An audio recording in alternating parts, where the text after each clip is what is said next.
Hello everyone, welcome to our channel. దక్షిణ అండమాన్లో ఏర్పడిన ఉపరితల ఆవర్తన ద్రోణి తెలుగు రాష్ట్రాల్లోని పలు జిల్లాల్లో భారీగా వర్షాలు. వివరాల్లోకి వెళ్లి వాతావరణ పరిస్థితులు ఏంటి, ఏ జిల్లాలో వర్షాలు పడే అవకాశాలు ఉన్నాయో తెలుసుకునే ముందు మీరు ఇంకా మన ఛానల్ కనుక సబ్స్క్రైబ్ చేయనట్లయితే వెంటనే సబ్స్క్రైబ్ చేయండి.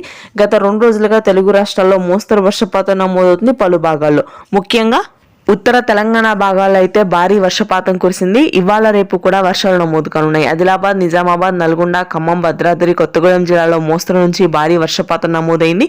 ఇవాళ రేపు తేలికపాటి జల్లులు నమోదవుతాయి. హైదరాబాద్ లో నగర వ్యాప్తంగా ఎల్బీ నగర్, వనస్థలిపురం, ఆదిబట్ల, గట్కేసర్, ఆ తర్వాత నాంపల్లి, ఖైరతాబాద్, కొండాపూర్ భాగాల్లో కూడా ఉప్పల్, బోడుప్పల్ ప్రాంతాల్లో కూడా భారీ వర్షపాతం నమోదయ్యే అవకాశాలు ఉన్నాయి. గుంటూరు, కృష్ణా, కోనసీమ భాగాల్లో గత 2 రోజులుగా నమోదైనటువంటి వర్షాలు కొంతమేర తగ్గుముఖం పడతాయి. తేలికపాటి వర్షపాతం నమోదయ్యే అవకాశం ఉందని వాతావరణ కేంద్రం అయితే వెల్లడించింది.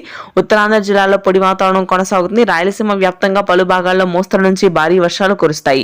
చిత్తూరు, కర్నూలు, కడప వ్యాప్తంగా రానున్నటువంటి 4 రోజుల పాటు తేలికపాటి వర్షపాతం నమోదయ్యే అవకాశాలు ఉన్నాయి.